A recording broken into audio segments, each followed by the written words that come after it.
LeBron's won championships, been to 8 straight finals. You think Rob and I are not going to ask him? No, we're going to definitely ask him his opinion because he knows those players better than us. You are Locked On Fantasy Basketball, your daily podcast on fantasy basketball. Part of the Locked On Podcast Network, your team every day.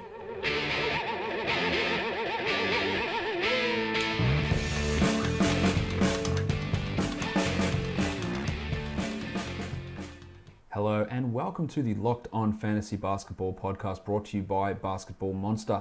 My name is Josh Lloyd and you can find me on Twitter as always at redrock_bball. Very quiet day on the free agency front today, so very little to talk about there, but we will go through and recap day 4 of Las Vegas Summer League action for you. So Michael Bolton, let's get to it. The only real free agency news we had today concerned the San Antonio Spurs with Bryn Forbes, who was a restricted free agent, agreeing to a 2-year deal. As of recording, no monetary amount has been reported. So, I would imagine it's going to be a pretty small amount there for Forbesy, with Derek White ascending, with Danny Green returning, Pat Mills still around. I don't really believe in Forbes as a fantastic player, even an NBA quality player, so this doesn't really move any sort of needle here at all. But an interesting report that did come out from Shams Charania about Davis Bertans. Yesterday, the report was that the Spurs had re-signed Bertans for 4 years and $20 million. Shams came out today and said that it's a 2-year deal for $14.5 million. So more money per year. Yes, $7 million a year here for Bertans, but only 2 years. And the 2 years makes a little bit more sense. Bertans has been solid, but I didn't really see the Spurs locking him in for 4 years. And this new report from Shams says that it will just be the 2 seasons. So regardless, he's back with the Spurs. Just the details of that contract are a little bit different. The other reports we've got are about Carmelo Anthony. The Thunder are potentially looking at trade opportunities, not in order for him to go play for another team, but a situation where he can go to that team and get bought out perhaps from them. Some weird scenarios. He's getting permission to talk with other teams. The Rockets, the Heat are the names that have been brought up. The Sixers have been mentioned, in the Lakers as well. So we still don't know the exact scenario where Carmelo Anthony is going. Some interest on the Marcus Smart front. Reports that the Sacramento Kings and perhaps the Brooklyn Nets are looking at offering him an offer sheet. So that's something to pay attention to. Still no news on Clint Capella as well as a restricted free agent. And there are a few other restricted guys out there as well. But Capella and Smart are the 2 main ones for us to pay attention to. But as soon as we hear information on those 2 guys, we will discuss it on the Locked On Fantasy Basketball podcast. Let's talk about Summer League now, and there was quite a few big performances on day 4 of Las Vegas Summer League, but I'm going to go with Cedi Osman of the Cleveland Cavaliers as the best performance of the day. 25 points with 6 rebounds, 6 assists, 1 steal, and 1 block. He was very impressive, and he has been impressive through Summer League so far. He didn't do a huge amount last season on the Cavs, and that makes sense given the players that were around. But he's averaging 20 points here in Vegas, only shooting 21% on threes, but 8 boards, 4.5 assists, 2.5 steals, and a block. And there's a massive opportunity for him at small forward. Currently, the small forward depth chart consists of him.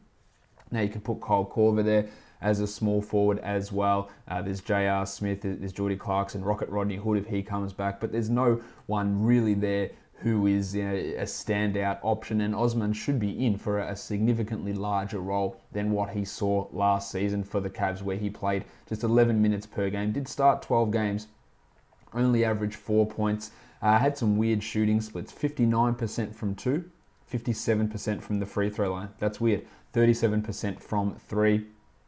Your numbers were okay in a per 36 basis, decent rebounding, good steal numbers. Those percentages are a bit wonky though, and his advanced numbers didn't look spectacular, but in a real big positive for him, in his 672 minutes that he played, the team was a plus 3.4. So that's something I guess that he can hang his hat on, and people should get a little bit interested in what Osman can do, as he has a real opportunity to be a starter for the Cavs next season. Now, his first full season in a regular role, or his last full season in Turkey for Anadolu Efes, he played 70 games over there, 22 minutes across the BSL and EuroLeague, averaged 10, 3.5 with an assist, over a steal, and shot a more reasonable 76% on his free throws. So that's a more reasonable expectation there. 37% on his threes and was decently efficient from the field as well, going 46%. So that's an idea of what he was able to do in his time over in Turkey a couple of years ago. Last season, it's hard to get a full gauge on what all of that means for Cedi, just because of the presence of LeBron James obviously changing the roles of lots of players on that team. But we can expect decent steals. The passing's been okay, and someone's going to have to take up that slack in Cleveland. Decent rebounder, hits some threes. He could be a sneaky end of the draft option, and he's really starting to show out here in Las Vegas, which is exactly what you want these guys to do with a year of NBA experience under their belt. You want them to come in and be able to be dominant, and that's exactly what Cedi has been here in Vegas. Let's look at some other notable performances across day 4 of Vegas Summer League. We'll start with the Pelicans and the Pistons game. My man Shai Diallo dropped in 25 points. Yes, got to the line 8 times, had 6 boards, had a steal. It's going to be hard for him to get regular minutes. Anthony Davis, Julius Randle, Nikola Mirotic, they're the big 3 in that front court for the Pelicans. Emeka Okafor's around, and hopefully Diallo in his 3rd season is able to overtake Okafor now and be that 4th big. And if Davis is hurt, if Randle is hurt, if Mirotic is hurt, there should be an opportunity for him to at least get himself 20 minutes per night, which gives him that top 200 sort of upside. Another strong game from Trevon Blewett. I think he's a real opportunity to make the Pelicans opening day roster, and they need these scoring guard type players. So he is a really deep league interesting guy who's going to be available in pretty much every single format.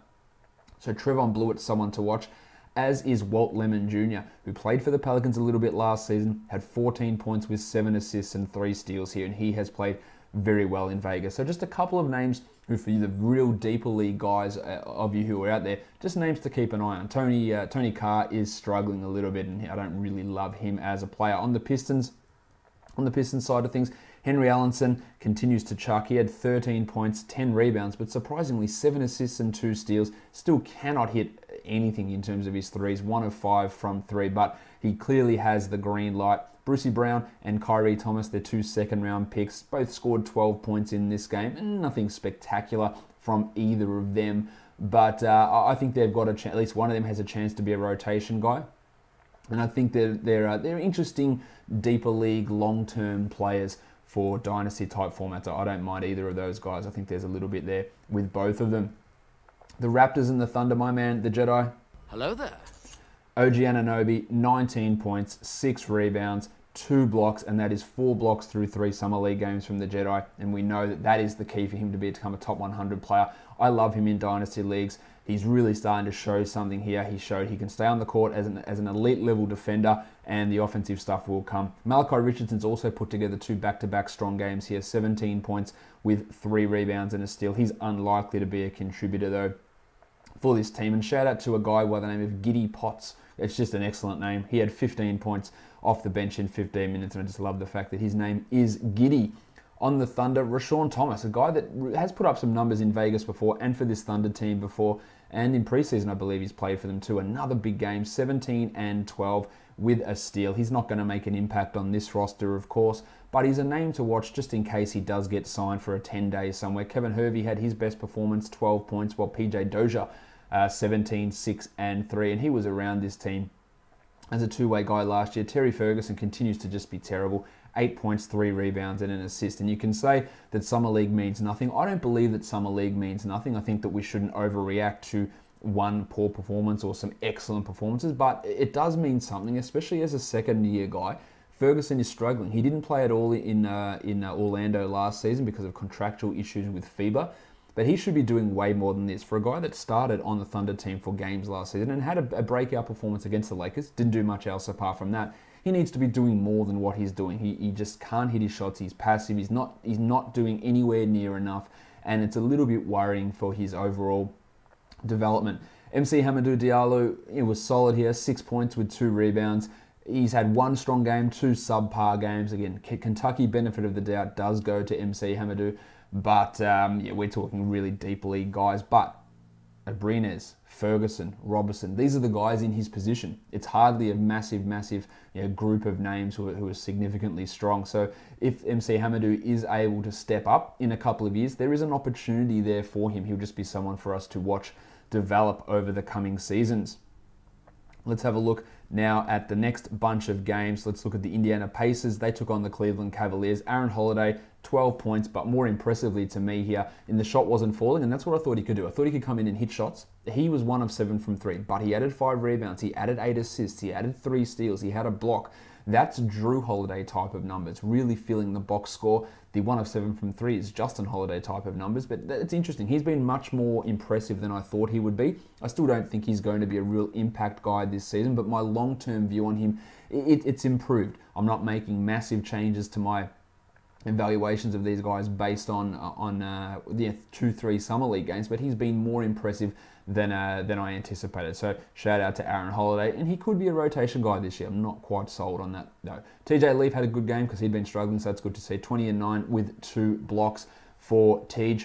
Edmund Sumner, a guy who missed most of last season with a knee injury, he was a solid. While Elise Johnson, their second round pick, 16.7 rebounds. He is a decent enough fantasy contributor if he was able to get the minutes. I just don't ever think he's going to be good enough to get those minutes. We talked about Cedi already. Well, that didn't mean that to rhyme, for the Cavs. But Colin Sexton also scored well, 21 points on 17 shots, 4 assists. But this is I have real concerns about Sexton as a fantasy guy. I know so many people are really big on him for this season especially. Now, if Kevin Love goes, if George Hill goes, if Jordan Clarkson goes, then sure, he's going to just bludgeon points, much like Jordan Clarkson did his first year with the Lakers, just got numbers because no one else was around. And maybe Sexton can do that. He still has questionable shot selection, not a great distributor, not a great defender. The steals and blocks aren't high. He's not a big assist guy or rebound guy or field goal percentage guy. And that does worry me. And if he's on a team where Hill's there, where Smith's there, where Clarkson's there, where Korver's there, Osman's there, with Kevin Love still around, he's not going to be anywhere near standard relevant this season. And I believe his long-term dynasty appeal is significantly lower than some of the guys even taken after him, like Shai Gilgeous-Alexander, which we'll talk about a little bit later. Bill Preston, their their two-way guy, undrafted player. He played pretty well in this one. 21 points with 4 rebounds. Just a name to keep an eye on. And just shout out to my man Scoochie Smith as well there, who put up some decent enough numbers. Anyway, on to the Wizards. Troy Brown. That's 3 excellent games from Troy. 23 points with 8 rebounds and 2 assists. Actually hit a 3, and he has looked great now. The 22 shots that he took, he's never going to be doing that in a regular season game. But it looks like he is going to be able to slot into the rotation pretty much immediately. That doesn't mean great things for Tomas Satoransky. And of course, Jody Meeks is out, but Brown is playing quite well. I'm still not completely sold on him, but like Aaron Holiday, my impression of him has improved significantly from draft night to now. If that shot can come around, then he does have that ability. I'm just not sure that how well his numbers are going to translate for fantasy, but he was good. As was my man Tom Bryant, 16 and 12, a steal, 2 blocks. Mahinmi, Dwight Howard, Jason Smith, they're all ahead of him. I think Smith's going to get waived, and I think Bryant can be a usable backup center in the NBA in a couple of years' time, maybe even this year. And I think he's got top 150 potential, much like a Bill Hernan-Gomez. If you give him 20 minutes, he'll be or a Kylo Quinn sort of a guy. He can produce numbers that can be usable, even in, say, 16-team leagues in a backup type role. He was strong. And Devin Robinson was as well. This is what Terrence Ferguson should be doing. 22 points for Devin, 2 rebounds, a steal, a block. Taking advantage as a second-year guy, really strong games from Robinson, and a guy who can be pushing for a regular rotation spot at some point. Also, shout out to a guy by the name of Philip Scrub. Just having that name and being a scrub as well is it's absolutely excellent. And also Jalen Ross. Not Jalen Rose, Jalen Ross. Good name. Let's go on to the Sixers side of things. Jonah Bolden had 10 and 9, but probably the best performance of the day goes to Chris McCullough. 20 points and 8 rebounds with 3 blocks. Now, McCullough was a first-round pick of the Brooklyn Nets a couple of years ago, coming off an ACL injury out of Syracuse, and he was a guy that had showed significant potential, I believe, in college. And I was interested in him just a few years out from the ACL to see what he'd be able to produce, because he had a 3-point shot, he was able to block shots, rebound, and score relatively efficiently, and all those things, if they all come together, they look good for fantasy. Now, he's been shithouse in the NBA. He had a stint with Brooklyn. He had a stint with Washington. He just hasn't put it together. He is a couple of years removed from that ACL injury, and this is a massive, massive sign from him. I'm not saying to read anything into this. He's not going to have any impact on this Sixers team, but he's just a name to keep an eye on, as is Cam Oliver, who had 9 and 6. And DRC, Zaire Smith, 1 of 9 from the field. That's ugly. Still, spectacular defense, a steal and a block, had 3 assists. The shooting's going to take a while. He does have significant upside, probably top 50, top 40 upside in about 3 to 4 years' time, but it is a long way away for DRC, Zaire Smith, while Furkan Korkmaz dropped 40 in the first game and then had 1 point in this one. 0 of 9 from the field for Furkan Korkmaz. The next bunch of games we'll take a look at: the Charlotte Hornets and the Boston Celtics. Miles Bridges got it together. Struggled in Game 1, improved in Game 2, really good in Game 3. 20 and 7 with a steal and a block. Going to find it hard enough to get minutes this season, and I prefer McCall Bridges as a dynasty prospect, but Miles does still have some value, while Bill Hernan-Gomez had 17 and 11 with 2 steals and 3 blocks. He's not going to be this productive in the regular season because of Zeller, because of Biyombo, but he is absolutely someone to look at in standard leagues for this upcoming season. Devontae Graham continues to be solid, 8 points, 6 assists, but 6 turnovers is not great, but he has been solid enough. He's a third-string point guard now with Tony Parker in the fold. Parker's not around forever. Kemba Walker's not around forever. Graham's a sneaky chance of being a starting point guard at some point in the next 4 seasons. Just someone to keep somewhat of an eye on. For the Celtics, Jabari Bird was good again, 16, 3 and 5. It seems unlikely to me he'll be back on this Celtics team, but he's shown enough that another team should take a look at him. Ojale and Yabesele both scored fairly well. 13, 7 and 3 for Shemi. 14, 8 and 2 for Gershon with 2 blocks. So solid performances from both of those guys. Well, Jared Utoff, shout out to Dean Utoff, 16 and 6 for Jared. A guy that, again, one of those players, someone to watch at end of season 10-day deals. He can come in and he can actually produce numbers. So he is just one of those names to pay some level of attention to. Not a lot, but some. The Golden State Warriors and the Dallas Mavericks. There's just so little to see on this Warriors team when Jordan Bell is not playing. Marcus Derrickson was coming off a big game and he did nothing. Josh Magette, who played for the Hawks last season as a two-way guy, he had 10 points, 3 assists and 2 steals. Kendrick Nunn, a guy who I think might be able to have some contribution this year, had 10 points as well. Jacob Evans, their first-round pick, still looks passive. 4 points, 3 rebounds. He's not going to be a contributor for at least a couple of seasons. Might be a rotation guy immediately, but think like someone like Pat McCaw, who comes in, plays 20 minutes and just doesn't touch the ball because of the other players on this team. He's not going to be too much of a contributor straight away. On the Mavericks side of things, shout out to Mitch Creek. The Aussie had 13 and 7 in the starting lineup with a steal. He struggled a bit at Summer League last season, but he's played a lot better this year. He could be looking to find a way to get a training camp invited and maybe turn himself into the Joe Ingles of this new generation of Australian basketball. So keep an eye on Mitch. Nothing's too spectacular from him. The burner, Jalen Brunson, had 9 points with 8 assists, while the golf ball Ray Spalding had 8 and 9. Very little to see with any of those guys, but good defensive stuff from Kostas Antetokounmpo. 2 steals and 3 blocks. That's what we want to see from Kostas. I think it's unlikely he makes the roster or the rotation, but those defensive numbers, they're obviously impressive enough that it gets him noticed by being able to do those things. The Milwaukee Bucks and the Denver Nuggets, Sterling Brown was excellent here, 27 and 7 with 3 assists, 11 of 18 from the field. I think Sterling Brown's already a better player than Tony Snell. Whether he plays those minutes over Snelly remains to be seen. You've got Matty Dellavedova, you've got Malcolm Brogdon coming back as well. So minutes are going to be a little bit tough for Sterlo, but he is a guy, I think, that in a couple of years' time, guys like Dellavedova will be gone, Snell might be gone, Brogdon may have moved on. I can see Brown having a 2 to 3 year starting period on this team as a solid enough scorer who contributes in boards and gets some steals. DJ Wilson, good to see him playing well, 18 and 6. And my man Christian Wood, 16 and 6 with a steal and a block. Wood is definitely someone that I'm keeping my eye on if he gets signed by another team. The Denver Nuggets, Monty Morris, I really like this guy, 26 and 8 with a steal. I don't think they've got a way to get him onto their roster, which is a problem. If he's a two-way guy, they don't have a backup point guard. But if they make a move and waive someone or trade out Ken Fareed for no other players, I think they could upgrade Morris and he could slot in as a really nice 18-minute backup point guard who yields you 4 assists, and that can have value. So he's a real name to keep an eye on. Shout out to Devon Akun Purcell as having an excellent name. He also scored 18 points. Well, my man, a guy that I really liked in last year's draft, Vlatko Cancar, had 13, 2 and 2 with 2 steals, has played very, very well here.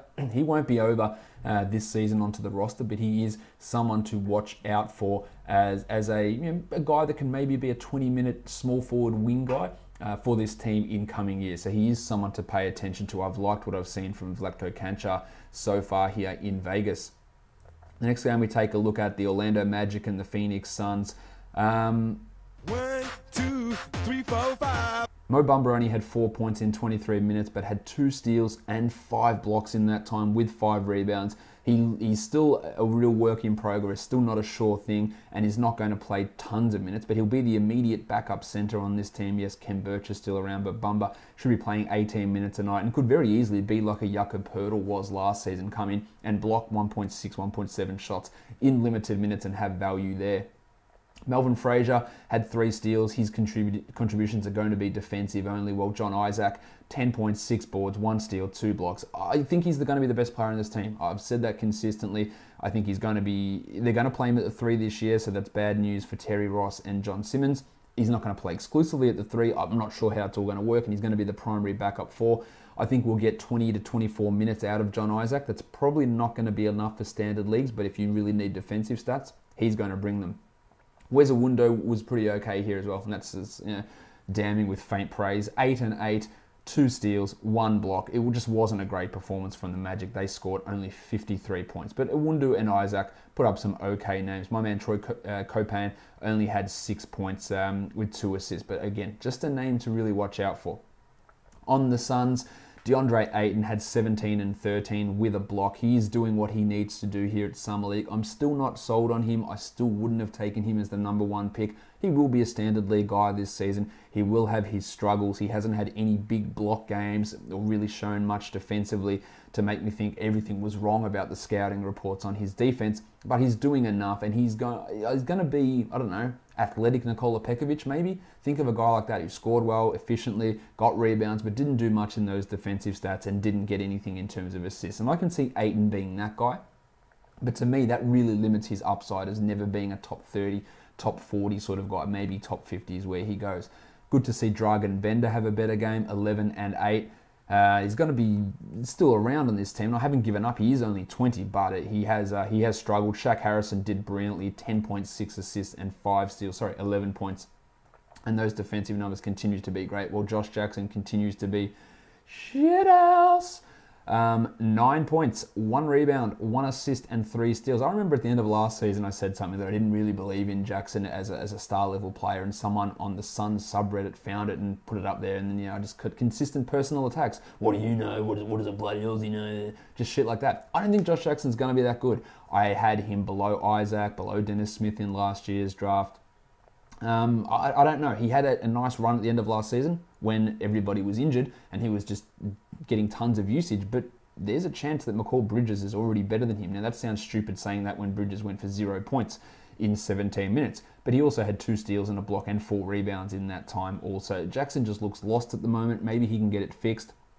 But I think there's a real component to knuckleheadedness, which Jackson has has had an issue with, and I get the feeling that there is, I don't know, I'm just concerned about him. I'm just not sure he's ever going to develop into a very, very good player, or even a good player at this point. But still has some value, but it has not been a good summer league for Joshy Jackson. Let's go on to the last group of players, and the Brooklyn Nets. Finally, we had someone that was interesting play for them, and that's Jarrett Allen, who had 26 minutes, 8 points, 12 boards, 5 blocks. He has got top 50 upside this season. He will be overdrafted in some leagues because some people love looking at a guy and go, well, he's got top 50 upside, therefore I must pick him at 40. That's the wrong move to me, but he can very easily get there, and with no doubt about that. He looks good. He's in for a big year. I've got no doubt about that. But just watch the value on him.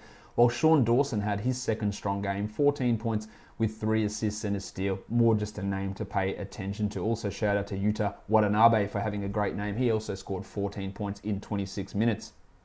On the Timberwolves, Keita Bates-Diop, another strong game, 11 and 6, but it's the 4 steals that got me interested, as did Emile Jefferson's 5 points, 12 rebounds, and 4 blocks. No real role for Jefferson on this Timberwolves team, but as I highlighted in the G League show last week, he's someone you've got to pay attention to. Josh Okogie, 11, 5, 4, 3 steals. He's going to be, I feel like he's going to be an Andre Iguodala type fantasy contributor, just contributing right across the board, and that gives you something to pay attention to. So he was pretty solid again. But it's the last game of the day that really got me interested. The Clippers and the Rockets. Shai Gilgeous-Alexander looked excellent. 25, 5 and 4, 2 steals and a block. Pat Beverly's still around. As of this point, Milos Teodosic is still around. Avery Bradley's still around. Lou Williams is still around. But in next year, is Shai the starting point guard? I think it's a pretty significant chance.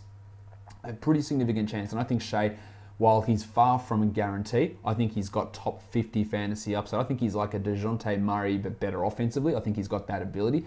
Someone to watch for. Jerome Robinson had probably his best game, 14 points with 5 rebounds. I don't really believe in him too much, while Sindarius Thornwell had 13 points. A decent enough game, but really, really strong production from Shai. Vincey Hunter also had 20 points with 8 rebounds. He played a little bit for the Grizzlies last season. Doesn't have a massive amount of upside, but I'm massively into what Gilgeous-Alexander's doing. The other guy I'm massively into is De'Anthony Melton. I cannot believe he slipped to pick number 46. It was nonsense at the time. Continues to be nonsense now. 26 points, 10 rebounds, 5 assists, 2 steals, 1 block. He's not going to get playing time this season, but he could be a part of a trade that goes somewhere else. He has got, I think, top 60 upside. His shot has improved, 5 of 10 from 3, 9 of 16 from the field. I think he is going to be a massive star. I think he's going to be a massive steal at that draft position, and he was picked 46. In any dynasty league, he is a comfortable top 30 guy, and there is a ton of value. Joe Chi also looked good, almost fouled out, had 9 fouls, 5 blocks, 12 points, 8 rebounds, strong from Joe, while Trayvon Duval bounced back and dropped in 12. Also, Vince Edwards, he finally had a good game, 20 points and 8 rebounds as a second-round pick, but the guy we want to pay attention to here is De'Anthony Melton, who is absolutely carving things up at Las Vegas Summer League. That wraps up all the Summer League action. What I'm going to do now, though, Zach LaVine, we know, matched that, or the Chicago Bulls matched the Zach LaVine contract that he signed with the Sacramento Kings.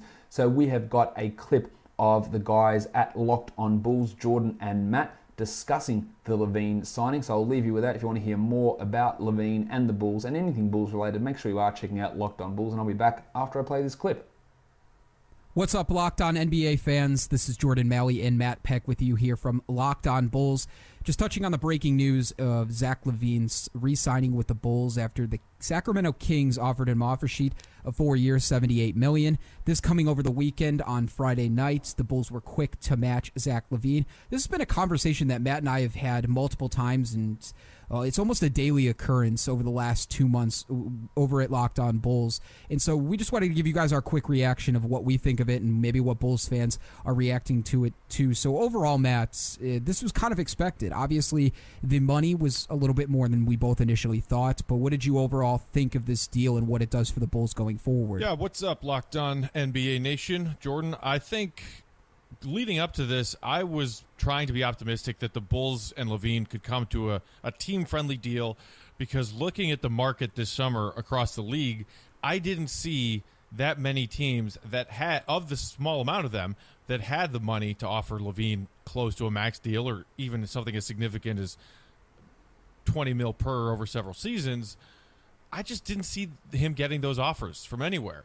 And the wild card, always the wild card, the Sacramento Kings, who knows what that team, what that front office is doing. I said that was the one hang-up when they were rumored to be one of the teams that would be interested, even though it didn't seem to make a lot of sense for them. Buddy Hield and Bogdanovich, two of their better players, play the same position as LaVine. I don't see why they really gave him that offer. So it's unfortunate that the Bulls were put in the position where they had to match, to pay him annually a little bit more than what they would have liked to pay him. But basically what happened here is that the Bulls used their leverage to say, we're not going to just throw this money at you like it seemed the Magic did with Aaron Gordon. They said, if you want to test the waters and go out and get a bigger offer sheet than what we think is fair, bring us an offer sheet and we'll probably match it, and we want to keep you. So that's what LaVine did, and that's what the Bulls did. Logically, it all makes sense. It's just unfortunate that from the Bulls front office perspective, and I think from largely the fan base's perspective, it's a little bit of an overpay to keep him in town. Look, I get the conversation about what Zach LaVine has done in his first 3 years, and the production level has clearly hasn't been there. He was inconsistent on his offensive side in the 25 games he played with the Bulls. But even pre-injury, people talked about his clip at 40% from shooting from three and about 45% field goal percentage overall. I look at that and I just say the Bulls were stuck. When they made the Butler trade a year ago, they knew they were going to do this. They knew that they had to do this, that his contract talk was going to be coming up, and it was probably going to range from $15 to $20 million. Like, the Bulls knew that, and they played the odds. They told Zach LaVine, go out and find out if you can see what offer sheets will get offered to you and what you want to sign, and we'll decide from there. Ultimately, I didn't think there was ever really a question whether or not Zach LaVine was going to return to the Bulls. And it's the same sentiment I had back in February, back in March, when Zach LaVine was playing every day, or every other day, for that matter. And I get the argument, too.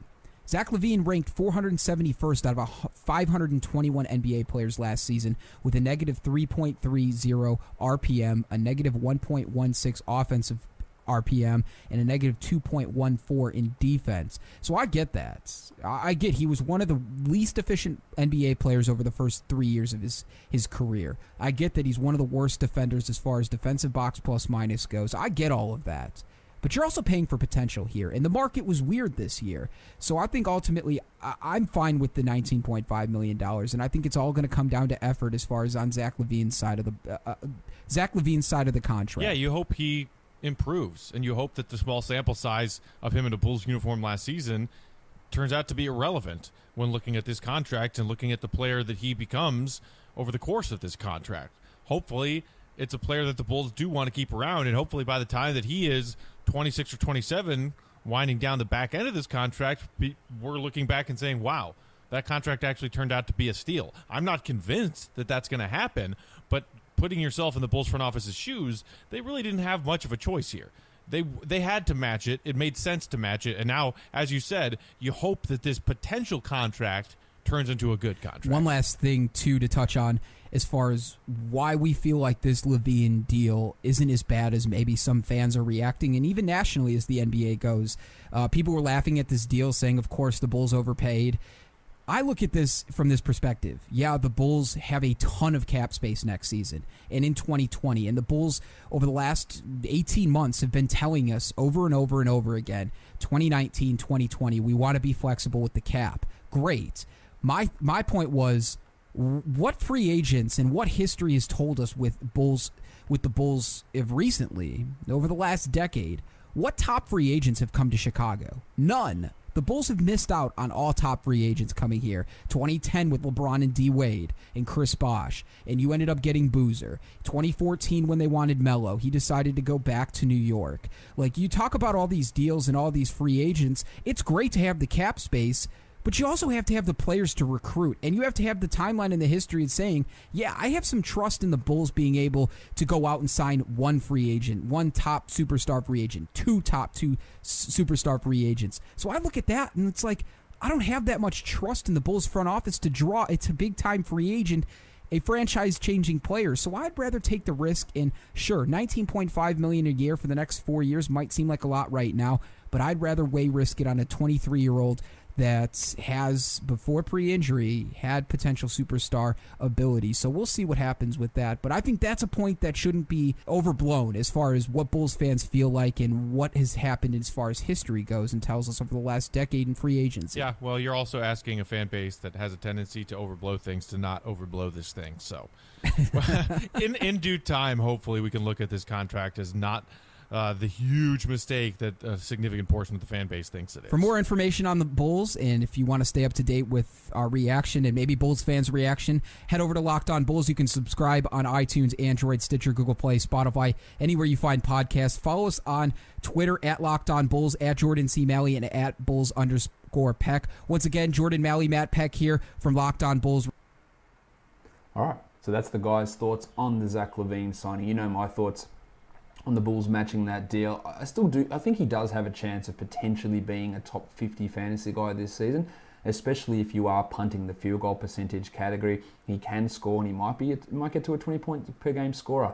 Will he rebound enough? Will he get enough steals? Will he get enough assists? They're all the questions there. So I think maybe top 50 is a little bit out of the question, but he could be a top 70 guy, just with that scoring ability and hitting 2+ threes per game. But I don't really like him long term, and I don't like that deal that the Bulls signed him to. But there will be more fantasy value in LaVine this season than there was last year, when he was basically unownable because of just how shithouse he was coming off that ACL injury.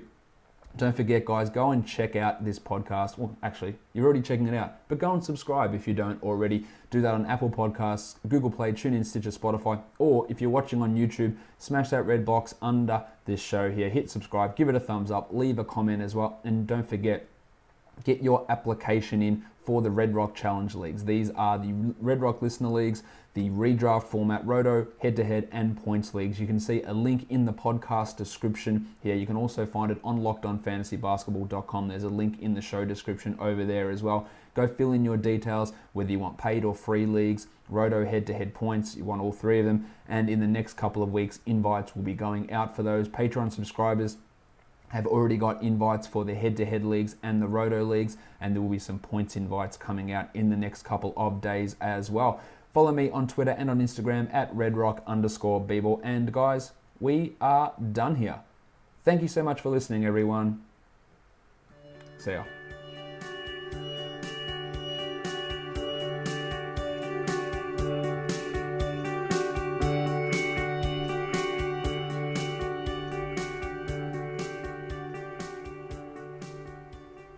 Magic Johnson.